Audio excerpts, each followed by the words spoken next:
आणि जीवाचा उद्धार व्हावा म्हणून जीवाला मोक्ष प्रदान करणारी मोक्षदायिनी कथा की जगात आणि ज्या श्रीमद भागवताला अलौकिक महिमा साधू संतांनी विद्वान लोकांनी ज्याला फार मोठा सार तत्व म्हणून 4 वेद 6 शास्त्र आणि 18 पुराण या ग्रंथाचं सार आहे श्रीमद भागवत।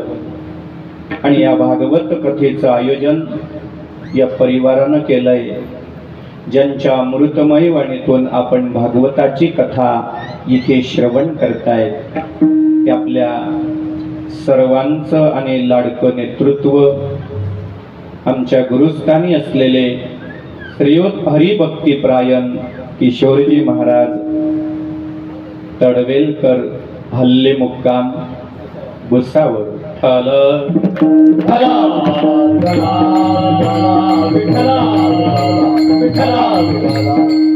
कार्यक्रमाकरता आणि रोज आपल्या डोळ्यासमोर असलेली आणि सर्व मंडळी जी आहे हरिभक्तपरायण मृदंगाचार्य परिचित आहे, झाला परिचय। त्याचप्रमाणे विनेकरी ओळखीचे आहे आमचे निवृत्ती मामा, ही सगळी मंडळी आपल्या भुसावळ शहरातील आणि उपस्थित असलेले आणि सर्व भाविक भक्तगण, काही ताडकरी खाली बी बसले।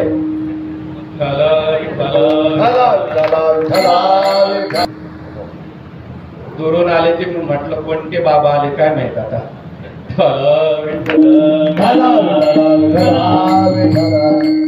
आणि हरिभक्तीपरायण गुरुवर्य आमचे परम स्नेही चंद्रकांतजी महाराज साक्रीकर, हल्ले मुक्काम, सगळे भुसावळातच येता का?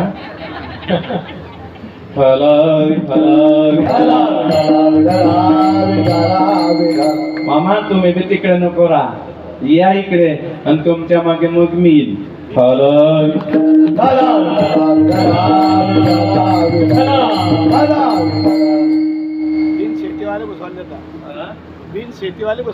हो ते पण आहे, बिना शेतीवाले आणि मग इथे आल्यावर शेती पिकवता का?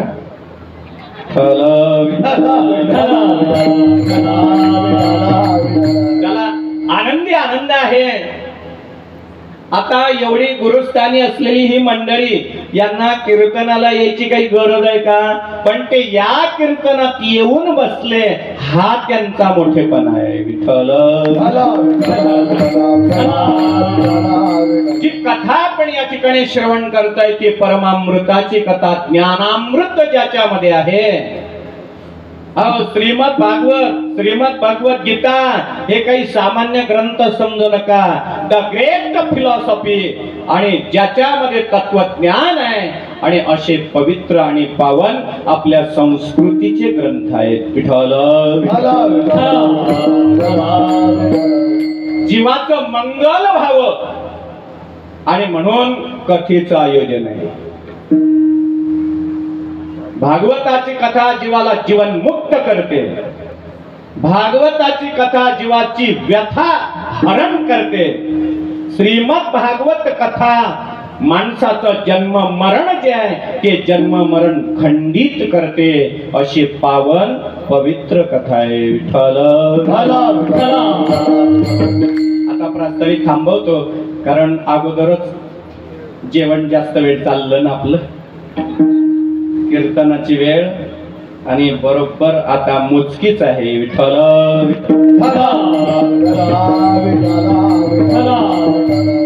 तुकाराम नगर आहे, तुकोबारायांचा अभंग आहे, समोर स्वामीनारायण मंदिर आहे। तुकाराम नगर म्हटलं की आमच्या बराटे मामांचं स्मरण आम्हाला लगेच होतं। गेले महाराज, आज जर कीर्तनात राहिले असते तर महाराज बरं का आज असते तर सकाळपासून कमीत कमी 2 तरी फोन झाले असते। महाराज आईस्क्रीम आणू का? महाराज आमच्या घरी या। पण आज ते आपल्यात उपस्थित नाही. विठ्ठल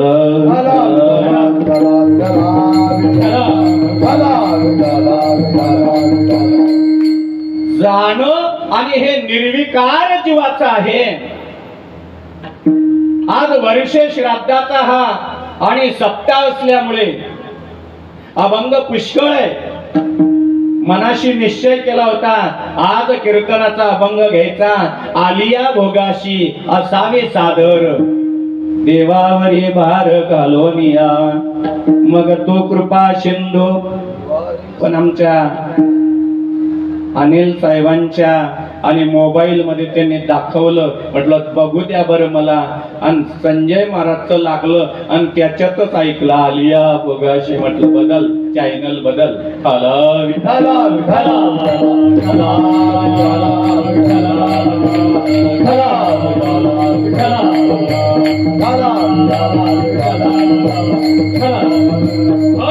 माता काय. आणि म्हणून या ठिकाणी हा जो अभंग निवडलाय याच्यामध्ये संतांचंही वर्णन आहे आणि जीवन मरण मुक्तीचा उपाय आणि तोही महाराज सांगत आहे. विठ्ठल या मृत्यू लोकामध्ये येतो. या मृत्यू लोकात येण्याचं त्याला जाऊ द्या फक्त बोलू नका. विठ्ठल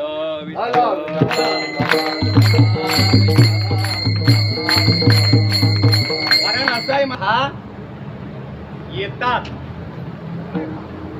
देव जो आहे तो देव बळकबरीनं येतो आणि जो जीव आहे तो जीव त्याच्या कर्माच्या नुसार येतो. राहणारे आहात आणि इथून जर दुसऱ्या शहरात आपल्याला जर जायचं झालं तर आपल्याला आणि रेल्वेचा प्रवास चांगल्या रीतीनं माहित आहे. आता रेल्वेचा जर प्रवास करायचा झाला तर आपण कसा करतो. हा जन्म मरणाचा सुद्धा प्रवासच आहे. जन्माला यायचं असेल तर कोण्या तरी आईच्या उदराचा आणि आपल्याला आश्रय करावा लागतो. आणि आईचं उदर म्हणजे स्लीपिंग कोर्सचं रिझर्वेशन आहे का. रिझर्वेशन माहित आहे ना. अलीकडे सगळे प्रवास करतात रिझर्वेशन केल्यानंतर.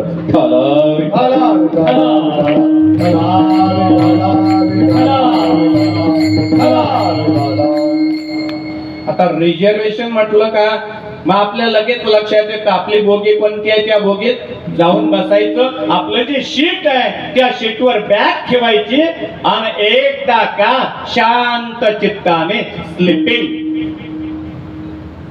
झोपला तुम्ही आता संध्याकाळी. आता झोपले भुसावळामध्ये झोपले का सकाळी ज्या स्टॉपला तुम्हाला उतरायचंय तिथेच उतरतात. विठ्ठल आता त्याला टेन्शन नाहीये. नाहीतर तुम्ही बघा ज्यानं तिकीट काढलं नाही त्याची काय अवस्था.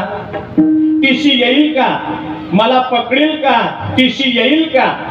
रात्रभर जागा. त्याला टीसीचा धाक आहे. पण ज्यानं तिकीट आहे ज्याच्या खिशात त्याला टीसी येवो का टीसीचा बाप येवो धाक. तिकीट बिना तिकीट वाला संडास मध्ये घुसू का त्या दरवाज्यातून मागच्या बोगीत जाऊ का खाली उतरू. विठ्ठल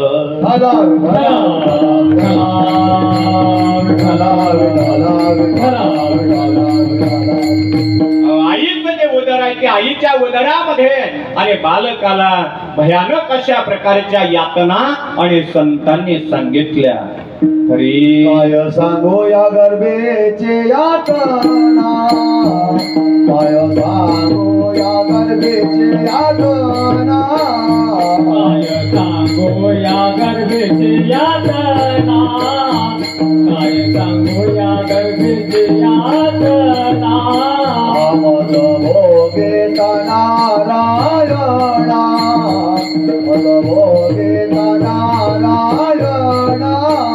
मदभोगिता नारायणा मदभोगिता नारायणा मौलमूल मूत्र दाणा मौलमूल मूत्र दाणा मौतमल मूत्रदाना मौतमल मूत्रदाना दुधाच्या नोकना जातो दे दुधाच्या नोकना जातो दे दुधाच्या नोकना जातो दे दुधाच्या नोकना जातो दे माझे स्वहिताने नाते कोणी माझे स्वहिताने नाते कोणी माझे स्वहिताने नाते कोणी माझे स्वहिताने नाते कोणी काय सांगू गर्भेची यातना मध भोगिता नारायणा मांस मळ मूत्र जाना तुझ क्षणोक्षणा ध्यात असे. महाराज म्हणतात प्रथम केला गर्भीवास काय ते सांगावे सायास दुःख भोगिले नव हे मास आलो जन्मास इथवरी. कितीतरी प्रमाण आपल्याला देता येतील. संतांनी आणि त्या गर्भवासाच्या यातना सांगितल्या की आईच्या उदरामध्ये जो जीव आहे उकडोने नवमासवरी जन्मो जन्मोने मरती मातेची उदर कुहरी पतोने विष्ठेच्या दाथरी उकडोने नवमासवरी जन्मो जन्मोने मरती. आणि म्हणून तिथल्या यातना भयंकर स्वरूपाच्या आहेत. बरं जो गर्भ आहे त्या गर्भाला संत म्हणतात नाकी तोंडी कृमी किडे गर्भवासाचे कष्ट गाढे कवना पुढे सांगावे कट्वाम्ल लवण मेळे गर्भवतीचे पुरती दोहारे त्वचे विना गर्भांग पोळे तेने दुःखे लोळे अति दुःखी.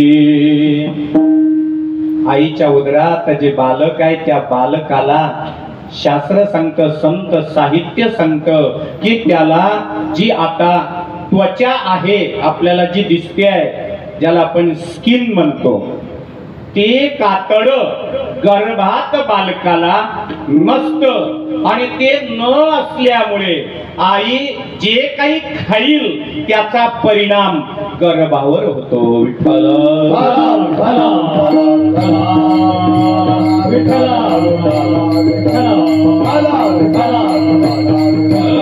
त्या आईच्या उदरात असलेल्या गर्भस्थ बालकाला म्हणता येत नाही की आई जरा तिखट कमी खा मिरची कमी खा माझं अंग जळतय ग. नाही म्हणता येत त्याला म्हणता येत नाही आई जरा लिंबू कमी खा मला त्रास होतो सर्दी होईल. या प्रमाणामध्ये उत्तर आहे बरं का. कट्वाम्ल लवण मेळे गर्भवतीचे पुरती डोहाळे. बरं असं समजा तो जीव राहिला आणि योगायोगानं जर तो जन्माला सहज लिलया आला तर बरं नाहीतर प्रमाण पाठ आहे तुमचं. पिताचे कर्म जाड तुझे मान अडकले आकांतो जननीये दुःखेदाय मोकले. नाही का पर्यंदे मदल सा सोहम जो रे बाळा. अहो त्या वेळेला त्याचा जन्म. बरं जन्माला आल्याच्या नंतर आता जीवन जे आहे बालपणातलं संत म्हणतात बाळपणीची व्यथा काय सांगू द्विजा आता विष्टा मूत्रा हाते चिवडिता भय सर्वांगा समजेना. हो त्या बालपणात काय खावं काय करावं काही कळत नाही. एवढंच नाही, अहो त्याची अवस्था आईला सुद्धा ओळखता येत नाही. आणि म्हणून शुद्धा लागल्या औषध पाजती उदर दुखता देते स्तन बळे. त्या आईला असं वाटतं आपल्या बाळाला भूक लागली असेल म्हणून ती काय करते, ज्या वेळेला शुद्धा लागल्या औषध पाजती, ज्या वेळेला बाळाला भूक लागते ना त्यावेळेला ती त्याला असं वाटतं तिला की याचं पोट दुखत असेल म्हणून काय करते, औषध पाजते. आणि ज्या वेळेला पोट दुखते त्यावेळेला आणि ती आई त्याला उदर दुखता देती स्तनबळे, त्याला दूध पाजते. असं बालपणातलं दुःख विठ्ठल घाला, घाला, घाला, घाला.